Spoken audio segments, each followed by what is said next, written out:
결혼이라는 관문을 통과하고 아이를 품에 안았으며 마침내 그 아이의 첫 번째 생일 잔치를 열기까지 돌이켜보면 실로 파란만장한 시간의 연속이었다. 간절한 기다림 끝에 찾아온 임신 소식에 감격의 눈물을 흘렸던 날들, 그리고 출산의 고통 속에서 먼저 세상을 떠난 어머니를 그리며 눈물샘이 마를 틈 없었던 그 순간들, 거기에 더해 그토록 염원하던 아이를 낳고 나니 초보 엄마로서의 육아는 그야말로 막막함 그 자체였다. 하루하루가 녹록지 않은 날들의 연속이었고 매일 밤 잠 못 이루는 고단함의 연속이었다. 하지만 그 숱한 기억의 파편들 속에서도 유독 선명하게 각인된 하루를 꼽으라면 주저없이 내 아들 하준이의 첫돌 잔칫날을 떠올리게 된다. 양가 모두가 애타게 기다려온 첫 손주였기에. 우리는 부산의 심장부 해운대에 우뚝 솟은 6성급 호텔 시그니엘 부산의 연회장을 빌려 성대한 돌잔치를 치르게 되었다. 솔직히 말해 축하하는 마음의 크기가 중요하지 돌잔치의 규모가 그리 화려할 필요는 없다고 나는 생각했다.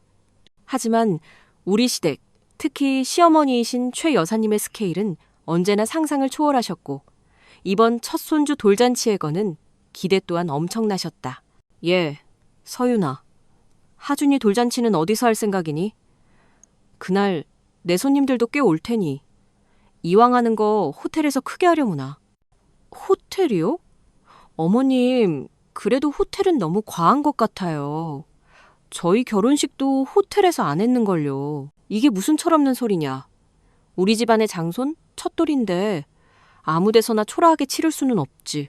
요즘 젊은 사람들 어설픈 식당에서 돌잔치 한다고 하면 오려던 사람도 안 와.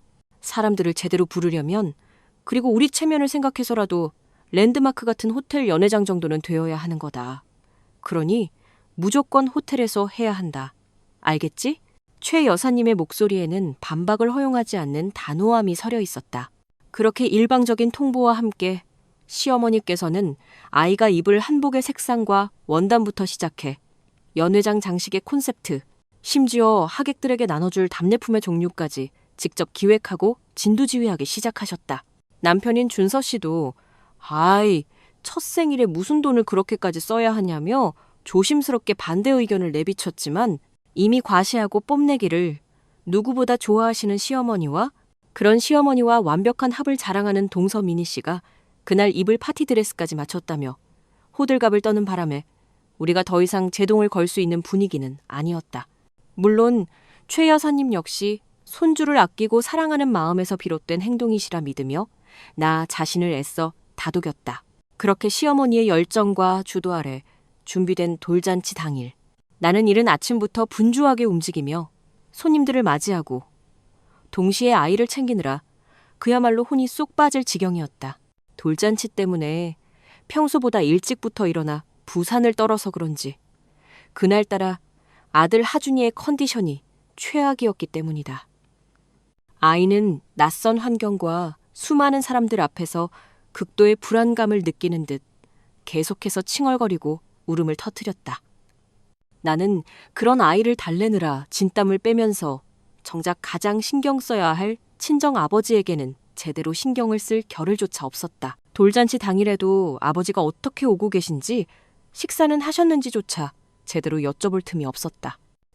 시어머니께서는 한 달 전부터 사돈어른께도 좋은 옷 한 벌 해 입으시라고 전해드려라 라고 말씀하시면서도 정작 본인은 최고급 맞춤 정장을 새로 해 입으시고 청담동에서 유명하다는 미용실까지 예약하셨다며 연신자랑을 늘어놓으셨다.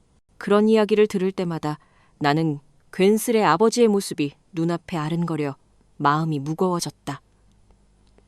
부산 사상공단에서 평생을 고철과 씨름하며 살아오신 아버지, 늘 땀과 기름때에 절어있는 작업복과 편한 운동화 차림이 전부인 아버지께서 과연 어떤 모습으로 이곳에 오실까? 꾸미는 것과는 담을 쌓고 살아오신 분인데, 아빠, 하준이 돌잔치 날 입을 옷은 있어? 이참에 나랑 백화점이라도 갈까? 아이고, 됐다. 아빠 옷 많다. 나도 번듯하게 차려입고 갈 테니 걱정일랑 붙들어 매라. 아버지는 전화기 너머로 호탕하게 웃으시며 걱정 말라고 하셨지만 솔직히 나는 그 말이 더 큰 걱정으로 다가왔다.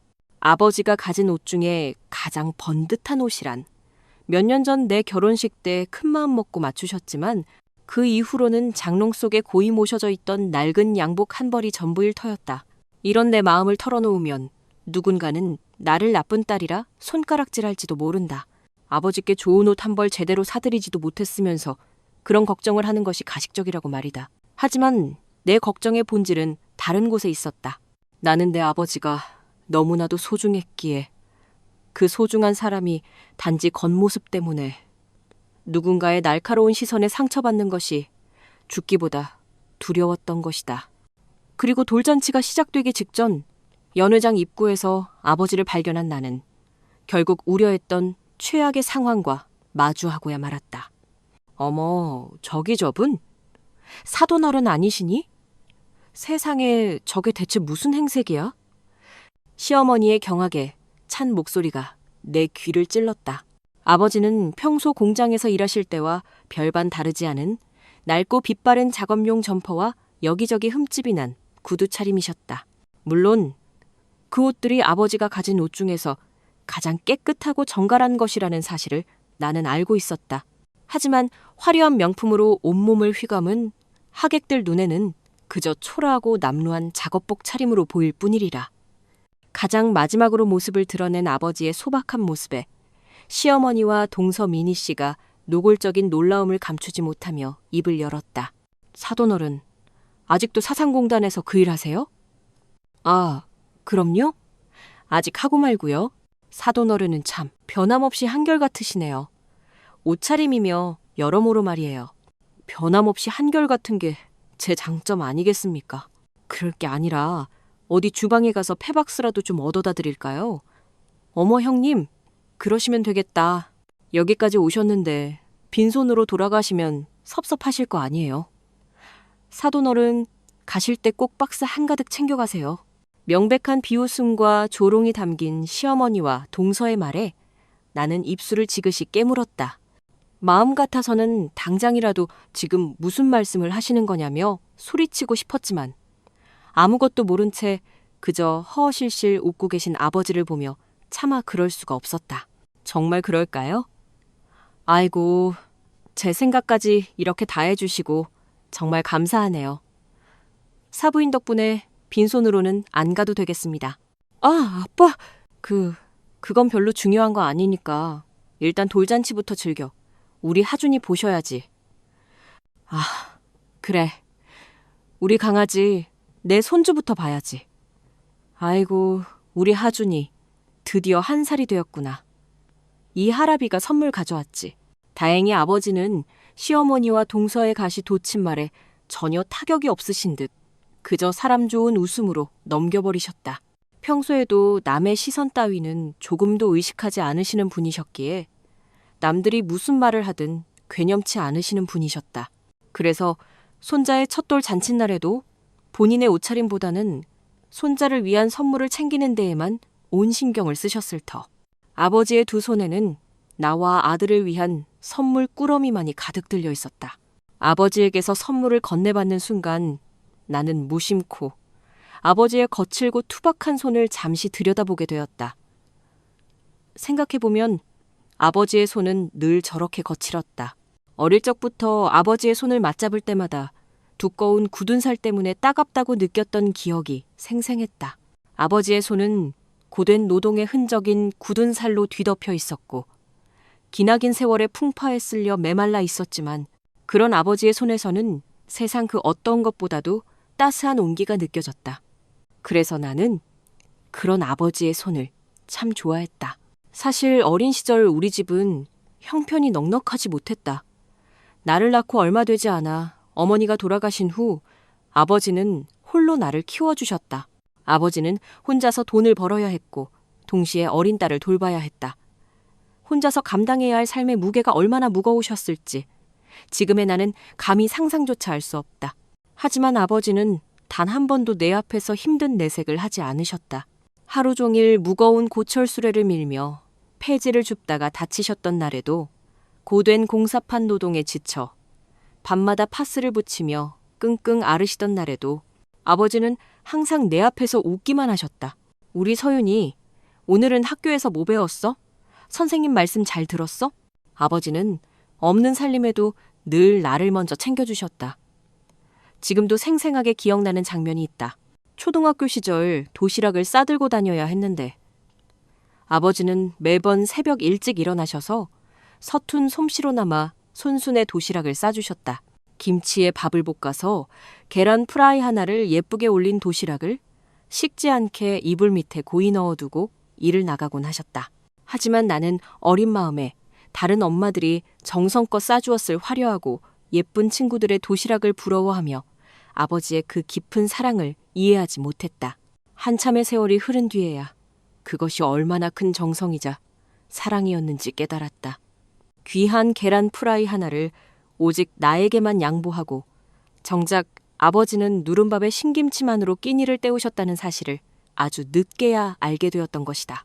나 역시 자식을 키우는 엄마가 된 지금 돌이켜보면 아버지가 그 힘든 상황 속에서도 얼마나 나를 위해 헌신하며 키워오셨는지 비로소 헤아릴 수 있었다. 하지만 나를 키워내느라 아버지는 평생 고생만 하셨을 뿐 자신을 위해 무언가를 가져본 적도 누려본 적도 없으셨다. 나의 졸업식, 입학식, 날마다 한 번도 빠짐없이 학교로 찾아오셨던 아버지는 그때마다 여기저기 해지고 낡은 옷차림이셨다. 하지만 그런 아버지 곁에선 나는 매번 새 신을 신고 새 가방을 메고 있었다. 그렇게 어려운 시절을 지나고 형편이 조금 나아졌을 때에도 아버지는 유독 자기 자신에게만큼은 늘 인색하셨다.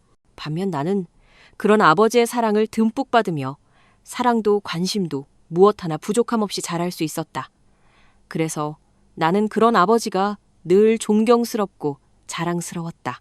아버지의 거친 손은 나를 위한 희생과 노력의 훈장이라는 것을 알기에 늘 감사한 마음뿐이었다. 그런 아버지가 내게 가르쳐 주신 가장 큰 선물은 어떤 상황에서도 포기하지 않고 기죽지 않는 당당한 삶의 태도였다. 누군가가 업신여기고 무시하고 비웃더라도 세상에 단 한 사람, 나 자신만은 스스로를 믿어주면 된다는 아버지의 한마디가 나를 그렇게 자라게 했다. 하지만 그럼에도 불구하고 그런 아버지가 남에게 비웃음을 사는 일은 여전히 내게 가슴 아픈 일이었다.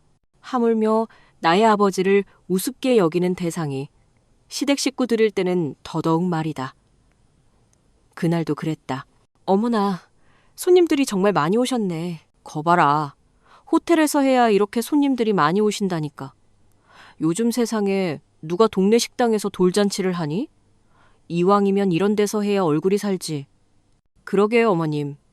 예상보다도 훨씬 많이 오셔서 너무 정신이 없네요. 그런데 너는 화장을 집에서 대충 한 거니? 네. 하준이 때문에 미용실 갈 시간이 도저히 없어서요. 왜 그러세요? 너무 별로예요? 아휴, 이왕이면 신경 좀 쓰지 그랬어.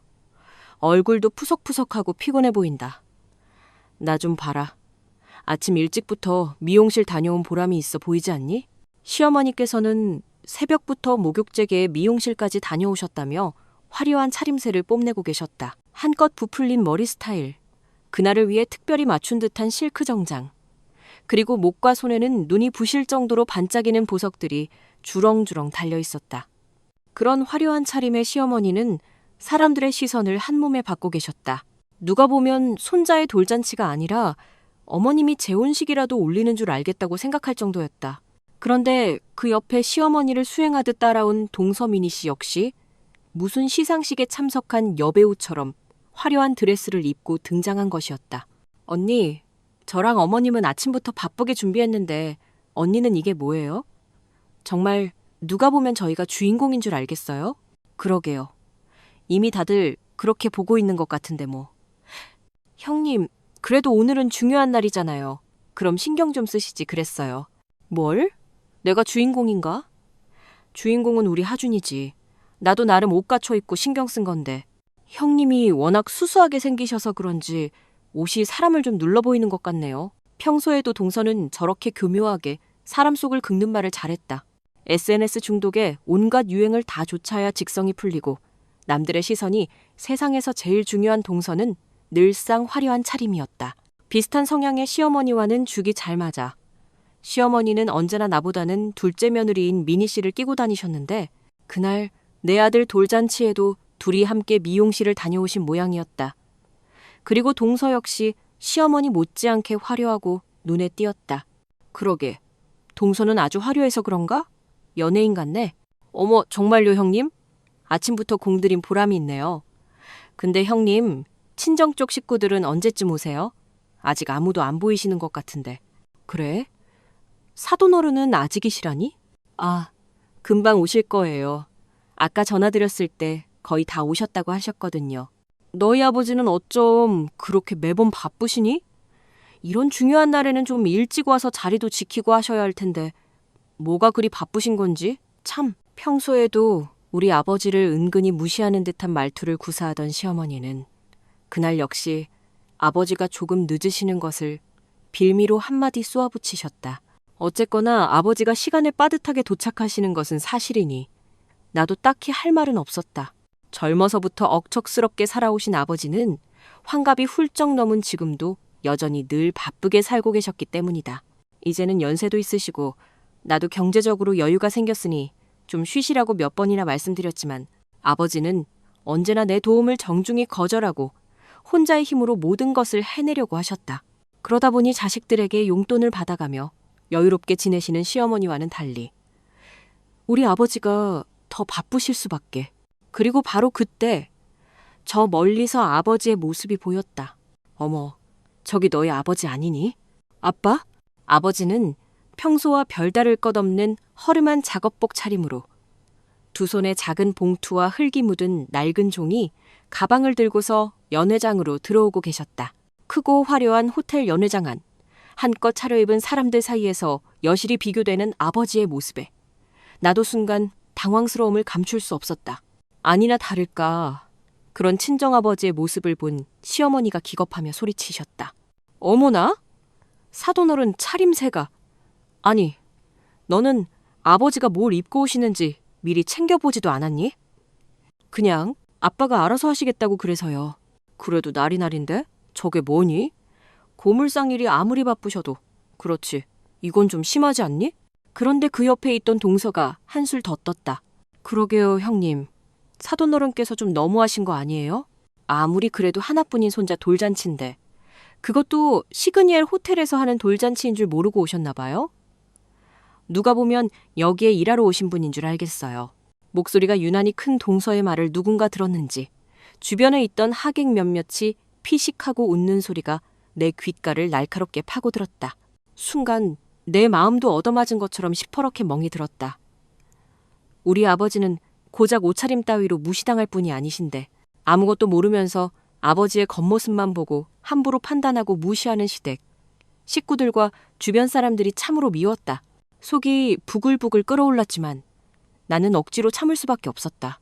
이 자리에서 내가 화를 낸다면 아버지는 분명 나 때문에 우리 딸이 좋은 날 얼굴을 붉혔구나 하시며 당신 탓을 하실 게 뻔했기 때문이다. 아무래도 날이 날이었기에 나는 참아야만 했다. 아무것도 모르시는 아버지는 그저 귀여운 손자를 볼 생각에 들뜬 마음이 얼굴에 고스란히 드러난 채로 환하게 웃으면서 우리에게 다가오셨다. 아이고, 서윤아. 아빠 아직 안 늦었지? 오다 보니 길이 어찌나 막히던지. 아빠, 우리 서윤이 고생 많았다. 그동안 하준이 키우느라 힘들었지? 아니야, 힘들긴 무슨. 아빠야말로 오늘 힘들지 않았어? 시간 맞았으면 준서 씨 시켜서 모시러 가라고 했을 텐데 모시러 오기는 무슨. 너나 강서방이나 둘 다 바빴을 텐데 뭘. 그래도 우리 딸 오늘 참 곱다. 아버지와 잠깐의 회포를 푸는 사이 내 등 뒤에서 누군가가 큼큼하고 헛기침을 하는 소리가 들렸다. 바로 시어머니셨다. 내가 친정아버지와 다정하게 이야기하는 꼴조차 못마땅하다는 듯 일부러 대화를 끊으려는 의도가 명백해 보였다. 오랜만이시네요, 사돈어른. 아이고, 사부인이셨습니까? 오랜만입니다. 아니, 저는 무슨 영화배우가 와 계신 줄 알았네요. 하마터면 못 알아볼 뻔했습니다. 아니 뭐, 오늘이 워낙 중요한 날이니만큼 신경을 좀 썼습니다. 예, 아휴, 오늘 정말 아름다우십니다. 예, 근데 사돈어른은 참 늘상 똑같으시네요. 변함이 없으세요. 아무래도 호텔이라 남들 이목도 있을 텐데 일하시다가 막 오셨나 봐요. 금방 또 가보셔야 하는 거 아니에요? 아닙니다. 해야 할 일은 다 마치고 왔습니다. 오늘이 우리 하준이 돌잔치인데 제가 빠질 수가 있나요? 정장도 못 챙겨 입고 오신 걸 보니 많이 바쁘신가 해서요. 요즘 고철 경기도 안 좋다고 하던데 그래서 제가 사돈어른 걱정이 많이 됩니다. 참, 여기 호텔 주방에서도 페박스 많이 나올 텐데 이따가 좀 챙겨가시겠어요? 아이고, 저를 그렇게까지 생각해 주셔서 정말 감사하네요, 사부인. 기어이 아버지를 무시하는 시어머니의 말에 나는 우라통이 터질 것만 같았다. 지금 무슨 소리를 하시는 거냐고 당장 따져 묻고 싶었지만 이 자리에서 그럴 수는 없었다. 다행인지 불행인지 아버지는 그런 시어머니의 막말에도 별다른 반응을 보이지 않으셨다. 자기를 무시한다고 생각하지 못하신 건지 아니면 어떤 말을 들어도 대수롭지 않게 여기시는 건지 그저 걱정해 주셔서 고맙다고만 하시고 넘어가셨다. 그리고 그 불편한 상황을 넘기기 위해 내가 다시 대화를 끊고 들어갔다. 아, 아빠, 근데 그 손에 든 건 뭐야? 하준이 주려고 가져온 거야? 아, 이거 맞다. 이거 전해줘야지. 별건 아니고. 우리 하준이 선물이다. 이 봉투는 나중에 집에 가서 열어보고 이거는 나중에 하준이 가지고 놀라고. 아버지는 내게 잘 접힌 흰 봉투 하나와 낡은 종이 가방 하나를 건네주셨다. 장난감이네? 바쁠 텐데 뭐 이런 걸 다 사왔어. 별거 아니다. 그냥 길 가다가 하준이 생각나서 하나씩 사 모았던 거야. 아직 이런 거 가지고 놀기에는 어리겠지만 이제 돌이니까 또 세월 금방 아니냐. 어릴 적 나를 키우셨을 때처럼 아버지는 손자를 생각하고 계셨나 보다.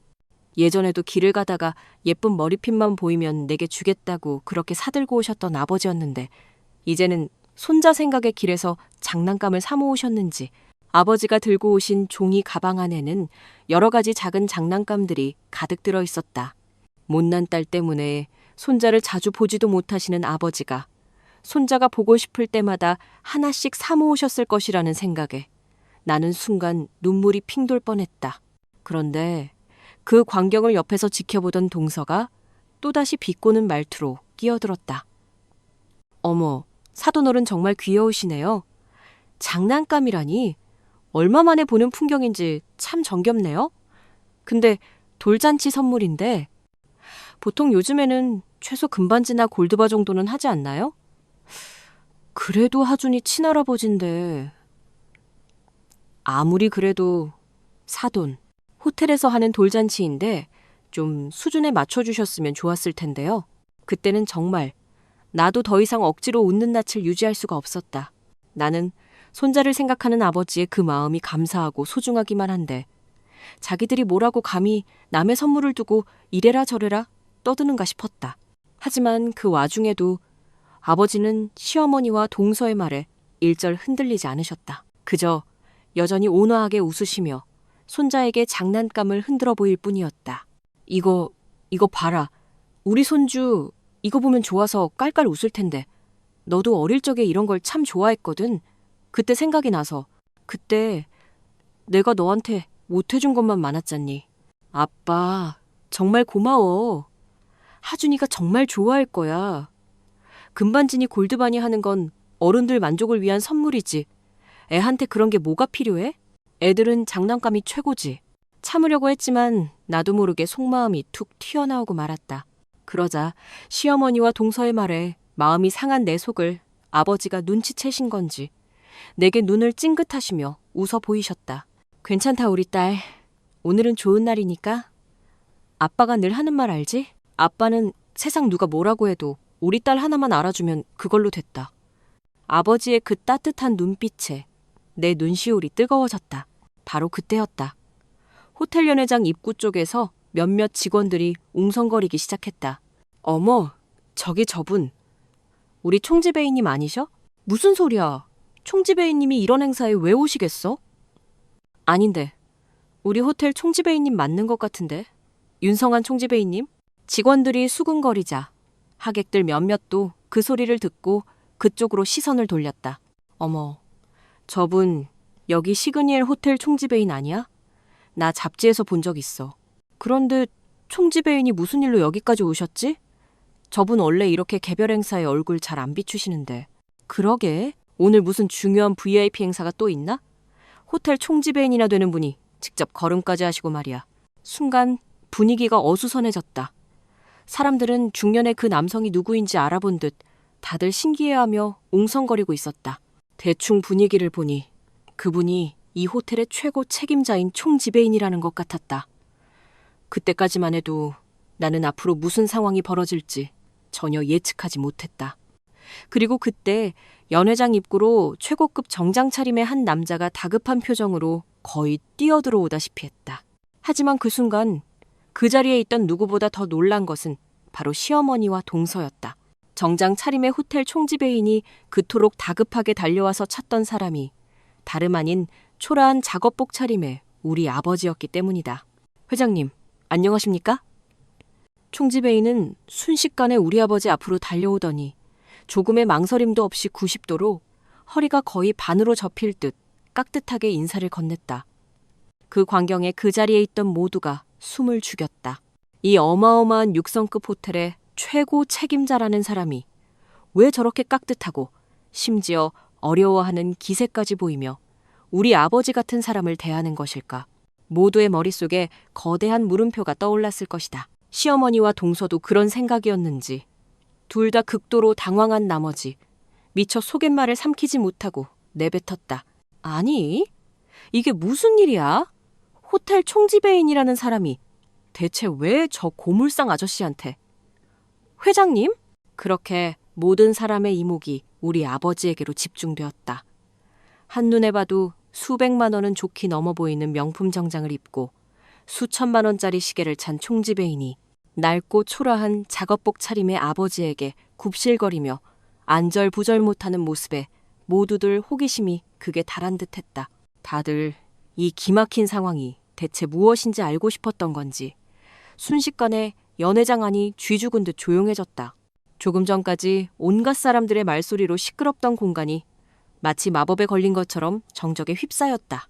아니, 박 회장님, 여기는 어쩐 일이십니까? 허허, 윤 총지배인. 오랜만일세. 나야 뭐 오늘 여기서 우리 손주 돌잔치가 있어서 왔지. 그러셨습니까? 그럼 저한테 연락을 좀 주시지 않으셨습니까? 제가 미리 알았더라면 이렇게 소홀히 대접하지 않고 더 제대로 준비했을 텐데요. 회장님 손주분의 돌잔치인 줄도 모르고 있었지 않습니까? 방금 전에 직원이 회장님께서 호텔에 오셨다는 보고를 하기에 곧장 달려온 겁니다. 아이고, 바쁜 사람이 뭐하러 나 때문에 오고 가고 그래. 나도 윤 총지배인 바쁜 거 뻔히 아는데 제가 아무리 바쁘다고 한들 박 회장님을 안 챙기겠습니까?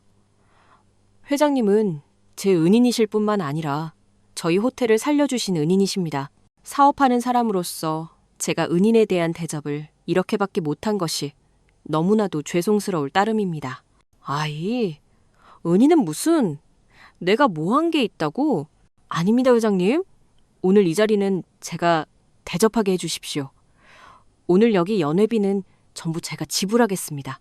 이미 지불하신 계약금은 전액 환불 처리될 테니 조금도 신경 쓰지 않으셔도 될 겁니다. 아, 그리고 지금부터 여기 제가 최고급 위스키와 와인들을 전부 돌리겠습니다.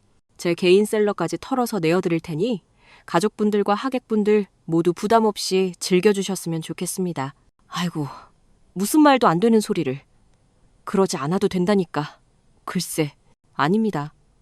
저 절대로 그냥 넘어갈 수 없습니다. 제가 어떻게 해서 이 자리에 서 있는 건데요. 박 회장님이 아니셨으면 저 지금쯤 길바닥에 나앉아 있을지도 모르는 사람입니다. 회장님 덕분에 저와 저희 호텔 직원 수백 명이 이 자리에서 일할 수 있는 거라고요. 회장님께서 저희 모두를 살려주신 겁니다. 그 말에 아버지는 민망한 듯 손사래를 쳤지만 호텔 총지배인은 여전히 진심 어린 존경의 눈빛으로 우리 아버지를 바라보고 있었다. 그리고 정말로 은인을 대하듯 몇 번이고 감사의 말을 전하며 그 은혜를 갚겠다고 말했다. 어떻게든 우리 아버지에게 도움이 되고자 하는 호텔 총지배인의 진심 어린 말에 동서는 입을 틀어막고 경악한 표정으로 나를 돌아보았다. 형님, 이게 지금 무슨 상황인지 아세요? 아니, 호텔 총지배인이 왜 형님 아버님을 알고 계시는 거예요? 은인이라니 대체 무슨 말이에요? 글쎄, 그게 그렇게 궁금해? 동서? 그럼요. 당연히 궁금하죠. 저뿐만 아니라 여기 이 자리에 있는 사람들 전부 다 궁금해서 미칠걸요. 하지만 나는 동서의 물음에 곧바로 대답해주지 않았다. 그저 옅은 미소를 띤 얼굴로 조용히 아버지를 바라보고 있을 뿐이었다. 무슨 소리를 하는 거야, 저 사람들? 둘째야, 저 남자가 정말 이 호텔 총지배인이라는 거지? 네, 그렇대요, 어머님. 그런데 호텔 총지배인이 왜 사돈 앞에서 저렇게 어쩔 줄을 몰라 하는 거니? 은혜는 또 뭐고, 뭐가 그렇게 고마워서 저렇게까지 절절매는 거야? 그러니까요, 저렇게 대단해 보이는 사람이 왜 저런 작업복 차림 아저씨한테 어머, 이쪽으로 온다! 온다! 그때 아버지와 이야기를 마친 호텔 총지배인이 내게로 다가와 정중하게 인사를 건넸다. 안녕하십니까? 박 회장님 따님이시지요? 처음 뵙겠습니다. 아, 예. 와주셔서 감사합니다. 바쁘실 텐데 괜히 번거롭게 해드린 게 아닌가 모르겠네요. 아닙니다. 번거롭다니요. 다른 일도 아니고 박 회장님 가족의 중요한 날인데 제가 어찌 모른 척 할 수 있겠습니까?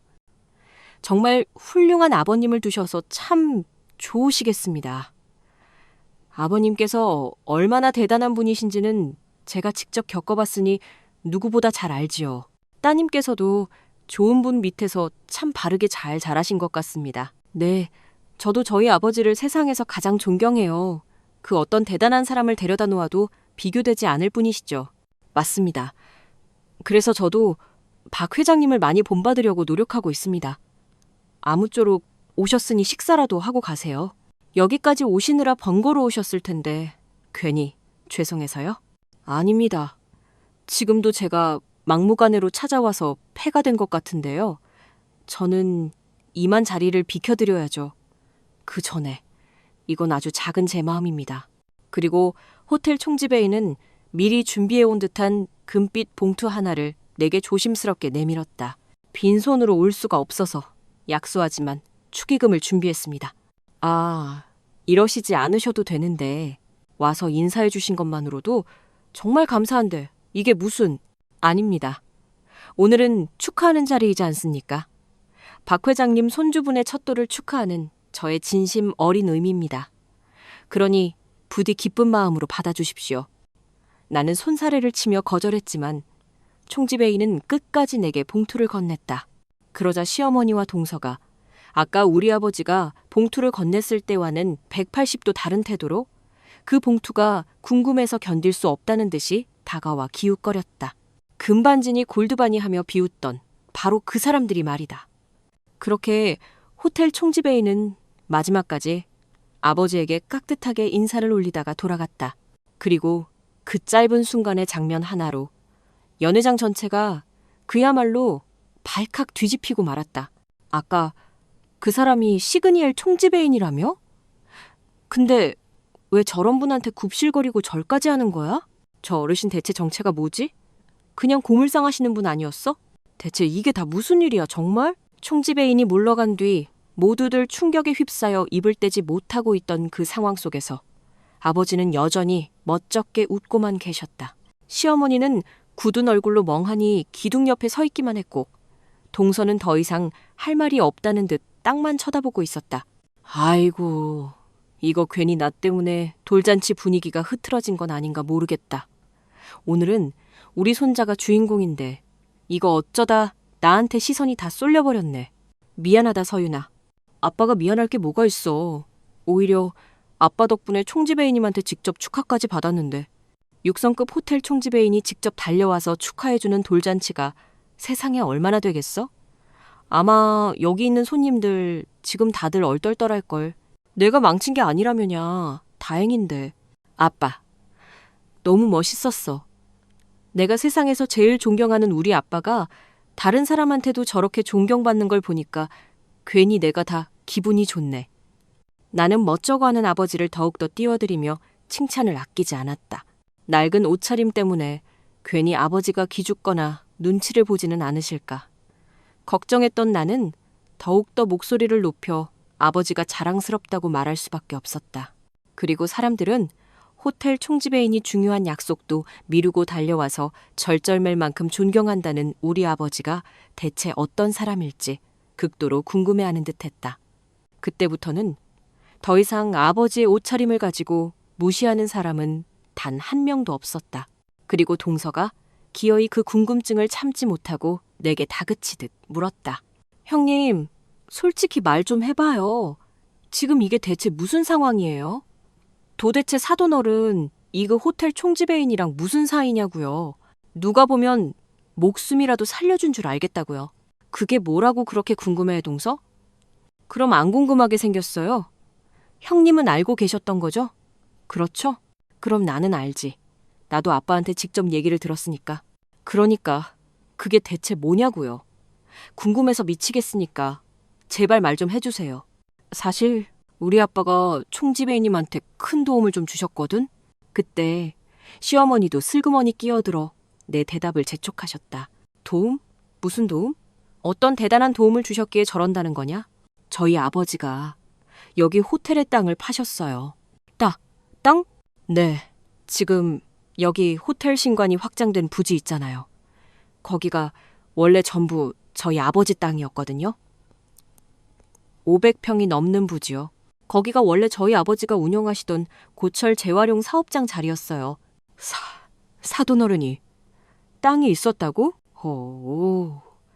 500평이 넘는 땅이? 아니, 이 해운대 금싸라기 땅이 사돈어른 땅이었다는 말이냐? 왜요? 안 믿기세요, 어머님? 그럼 우리 아빠가 남의 땅 빌려서 고물상 하시는 줄 아셨어요? 아니, 그야 고물상이라는 게 다 그런 거 아니냐. 동서가 뭘 잘 몰라서 그러는데. 원래 남의 땅에서 고물상 하는 거 하늘의 별 따기보다 어려워. 주변에서 다들 싫어하는데 어느 땅 주인이 자기 땅에 고물상 들어오는 걸 허락해 주겠어? 그래서 우리 아빠가 젊었을 때부터 악착같이 돈 벌어서 직접 땅을 사신 거지. 그렇게 평생 고철 사업을 운영하셨던 거고 저희 아버지 나름 이 동네 땅 부자셨어요. 세상에. 너 그런 얘기를 나한테는 한 번도 안 했었잖니. 아버지 고물상 땅이 몇 평이라고 어머님께 일일이 보고를 드려야 했다는 말씀이세요? 글쎄요. 제가 그래야 할 이유를 전혀 몰라서요. 아니, 그래도 그렇지. 어떻게 아무 말도 안 할 수가 있어요, 형님. 저는 그동안 형님 친정이 많이 어려운 줄로만 알았는데 아무도 안 물어봤으니까 말 안 했지. 그래서 지금 말해주잖아. 아니, 근데 그래서 사돈어른 이 땅을 팔았다고 해서 총지배인이 저렇게까지 굽실거리는 거예요? 땅 판 게 뭐라고? 호텔 측에서 아버지 사업장 땅을 몇 년 전부터 사려고 계속 부탁했었는데 아버지가 주변에서 같이 일하는 영세 상인들한테 피해주기 싫다고 계속 거절하셨어. 호텔 측에서는 그 땅값에 5배를 더 얹어주겠다고 불렀지만 아버지는 돈이 중요한 게 아니라고 거절하셨지. 그런데 결국 총지배인이 몇 날 며칠을 찾아와서 진심을 보이니 그 정성에 마음이 움직여서 넘겨주신 거야. 그것도 호텔에서 부르던 5배 가격이 아니라 원래 평균 시세대로만 받으시고. 네? 아니, 뭐하러요? 호텔이면 돈도 많을 텐데 이왕이면 많이 받으시지. 왜? 우리 아빠가 돈 몇 푼 때문에 전전긍긍 하시는 분은 아니시거든. 그때 호텔 사정이 정말 많이 어려웠나 봐. 그 확장 공사가 유일한 희망이었는데 아버지는 그냥 그 젊은 사람의 간절함을 도와주고 싶으셨던 거야. 아무튼 그래서 그때 우리 아버지가 아니었으면 이 호텔이 아예 망할 뻔했었대. 그래서 총지배인님이 우리 아빠를 은인이라고 생각하시는 거고. 세상에. 너무 놀라서 말이 안 나오네요. 형님, 알고 보니 금수저였구나. 금수저는 내가 무슨 금수저야. 그냥 우리 아빠가 좀 여유가 있으신 거지. 사돈어른이 그렇게 대단하신 분인 줄은 정말 몰랐다. 꿈에도 몰랐어. 저희 아버지가 워낙 겸손한 분이시잖아요. 남들 앞에서 뭘 드러내거나 자랑하는 걸 극도로 싫어하시는 분이시라서요. 게다가 평생을 아끼고 아끼기만 하시고 정작 자신을 위해서는 돈을 써본 적이 없으셔서. 그래서 옷차림 때문에 오해를 많이 받는 편이시죠. 아까 그 박스 얘기는 그냥 농담이었던 거 아시죠, 형님? 그냥 장난이었어요, 장난. 글쎄, 우리 아빠도 그 말을 농담으로 들으셨으면 좋았을 텐데 아버지 속이 어떤지는 나야 모르지 뭐. 드디어 드러난 아버지의 반전 정체에 다들 할 말을 잃고 망연자실한 표정이었다. 하긴 아버지의 행색만 보면 그 누구도 그런 아버지의 재력을 상상조차 하지 못할 것이다.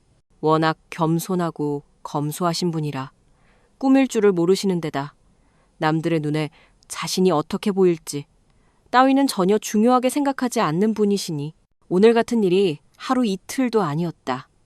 나는 아버지가 괜한 무시를 당하는 게 속상해서 몇 번이나 좋은 옷 사입으시라고 말씀드렸지만 그때마다 아버지는 오히려 이게 더 좋다고 하셨다. 남들 앞에서 돈 자랑해봐야 돈 나갈 일만 생길 텐데 자기는 다들 불쌍하게 여기고 잘해주니 얼마나 좋으냐고 우스갯소리를 하곤 하셨다. 아이고, 이거 윤총 지배인 때문에 내가 괜히 유명해졌네. 이거 더 이상 숨기지도 못하고 어떻게 하냐, 서윤아. 왜 아빠? 계속 어려운 척해서 덕 좀 보려고 그랬어? 아니 뭐 일부러 속이려고 그런 건 아니지만 남들이 알아서 챙겨주면 좋은 거 아니냐? 그래서 아까 사부인께서도 나한테 페박스 얻어가라고 말씀도 해주시고 공짜로 그런 이득이 생기면 좋은 거지. 안 그러냐? 덤덤하게 농담을 던지는 아버지의 말에 시어머니는 얼굴이 새빨갛게 달아올랐다. 자신이 감히 함부로 무시해서는 안 될 사람을 무시했다는 생각에 스스로가 한없이 부끄러우신 듯했다. 아니, 근데 그럼 사돈어른은 왜 아직도 고물상을 하신다고 그러세요? 호텔 부주로 넘기셨던 거 아니에요? 아, 그 땅은 팔았죠. 근데 제가 운영하던 곳이 하나 더 있었거든요. 두 개요? 예. 아무튼 원래도 나이 드니까 힘에 부치기도 하고 그랬었는데 팔아버린 김에 그냥 하나만 운영하기로 했어요. 사실 저도 아빠 연세도 있으시고 이제는 좀 여유 있게 즐기시면서 사시기를 바랐는데 아버지가 다른 분들 때문에 그만두지 못하겠다고 고집을 부리시더라고요. 다? 다른 분들이요? 또 다른 은인들이라도 있는 거예요? 별거는 아니고 그냥 폐지 주어서 저희한테 가져오시는 동네 노인분들이요. 그분들은 저 없으면 힘드시거든요. 요즘에는 제대로 된 고물값을 쳐주는 것도 없고 그나마도 잘 받아주려고 하지도 않아서요. 그래서 그 어르신들 얼굴이 눈에 바려서 그만둘 수가 있어야죠. 게다가 아버지가 무료 급식 봉사도 하시고 그러셔서요. 그 동네에서는 저희 아빠가 산타 할아버지로 통해요. 아빠 안 계시면 끼니를 굶으시는 분들이 많아서요. 그래서 그분들 걱정에 일을 못 그만두실 거예요, 아마. 내가 그만두면 그 사람들 다 굶어야 할 텐데 그 생각을 하면 차마 못 관두지. 아마 나는 죽을 때까지 이 일을 하지 않을까 싶다. 아유, 그런 줄도 모르고 제가 너무 죄송합니다. 그런 깊은 뜻이 있는 줄은 정말 모르고 제가 실례를 했습니다. 오늘 제가 한 말들 다 잊어주시면 안 될까요, 사돈어른? 무슨 말씀을요? 제가 무슨 말을 들었다고 생각하십니까? 아니, 제가 아까 무례하게 했던 말들 말입니다. 남의 옷차림만 보고 그렇게 함부로 판단하면 안 되는 건데 그때는 제가 상황을 전혀 몰랐으니까요. 그게 너무 부끄럽고 죄송스럽네요. 압니다. 괜찮습니다. 제가 워낙 복장도 복장이고 사람들 눈에는 그냥 고물상하는 늙은이로 보이겠지요. 남들이 저를 어떻게 바라볼지 저도 모르지 않습니다. 애초에 꾸미고 와야 할 자리에 이러고 온 제가 잘못한 거죠. 사부인께서 너그러이 이해를 좀 해주십시오. 오늘도 일을 하다가 부랴부랴 오는 바람에 제가 미처 꾸밀 여력이 없었네요. 아이고, 그러셨겠죠. 사돈어른께서 그동안 어떤 일을 하고 사시는지 제가 잘 몰라서 그랬습니다. 그렇게 남들을 돕고 좋은 일을 하시는데 옷 정도야 가볍게 입으실 수도 있는 거지요. 제가 너무 생각이 짧았습니다. 사돈어른, 저도 정말 죄송해요. 진짜 제가 너무 철이 없었습니다. 미리 말씀만 해주셨더라면 저희가 어딜 감히 그런 신뢰를 범했겠어요. 정말 죄송합니다. 아이고, 됐습니다. 그럴 필요 없습니다. 저는 원래 남의 말에 별로 신경 쓰지 않는 성격이거든요. 그리고 오늘은 좋은 날이잖아요. 정말 괜찮습니다. 아버지의 정체를 알게 된 시어머니와 동서는 서로 앞다투어 사과를 전했다. 이제 와서 그런 사과가 무슨 의미가 있을까 싶었지만 아버지는 개의치 않는다며 두 사람을 너그럽게 용서해 주려 하셨다. 그리고 그제서야 나는 아버지가 내게 주셨던 흰 봉투를 열어보게 되었다. 아빠, 근데 이거 지금 봐도 돼? 아이고, 집에 가서 열어보라니까.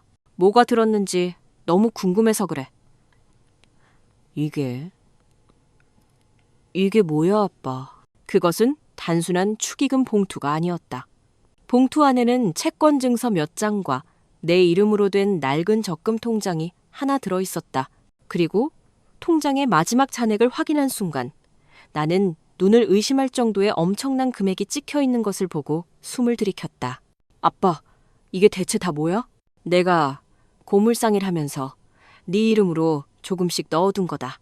네가 결혼할 때도 너희들끼리 알아서 하겠다고 하고 아이 낳았을 때도 내가 변변찮게 해준 게 없지 않니? 언젠가 우리 딸한테 큰 힘이 되어주고 싶어서 그렇게 모아두었던 거란다. 그리고 그걸 이제서야 너에게 전해주게 되었네. 아버지에게서 뜻밖의 선물을 받게 된 나는 그 자리에서 그대로 주저앉아 울어버리고 말았다. 그동안 아버지는 단 한 번도 티내지 않으셨다. 아버지가 그렇게나 묵묵하게 오랜 세월 동안 나를 위해 이 모든 것을 준비해왔다는 사실을 나는 그동안 전혀 모르고 있었다. 그리고 여전히 아버지는 오직 나를 위해서만 살고 계셨다는 것을 다시 한번 깨닫게 되었다. 서윤아, 아빠는 그냥 이대로도 충분히 행복하단다. 나는 비싼 옷이나 비싼 음식, 더 바랄 것도 없어. 아빠는 그저 너와 우리 하준이한테 더 많은 걸 해주고 싶을 뿐이야. 그리고 내가 평생 고물상했다고 해서 창피할 것도 하나 없다. 사람이 뭘 입고 뭘 가졌는지보다 어떤 마음으로 세상을 살았는지가 더 중요한 거 아니겠니? 그리고 아버지는 고개를 돌려 굳어있는 시어머니와 동서를 보며 말했다. 그리고 사부인, 우리 이제 진짜 한 가족인데 서로를 너무 겉모습으로만 판단하지는 맙시다. 그냥 우리 아이 잘 키우는 데에만 집중합시다. 오늘도 우리 모두 하준이를 위해 이 자리에 모인 것 아니겠습니까? 저는 그저 우리 서윤이가 강서방이랑 싸우지 않고 둘이서 합심해서 우리 하준이를 올바르게 잘 키워내기를 바랄 뿐입니다. 그리고 그러기 위해서는 조금 더 세상을 산 저희가 어른 노릇을 제대로 해야겠지요. 맞습니다, 사돈어른. 말씀이 전부 맞습니다. 가장 중요한 것을 제가 잠시 잊고 있었던 모양입니다. 손자를 위한 돌잔치 자리인데 괜히 제 치장하는 데에만 신경을 쓰고 남들이 저를 어떻게 생각할지만 염두에 두고 있었네요. 정작 가장 챙겨야 할 가족에게는 비난의 말을 퍼붓고 말입니다. 제가 그동안 얼마나 어리석게 살아온 건가 싶어 제대로 반성하게 됩니다.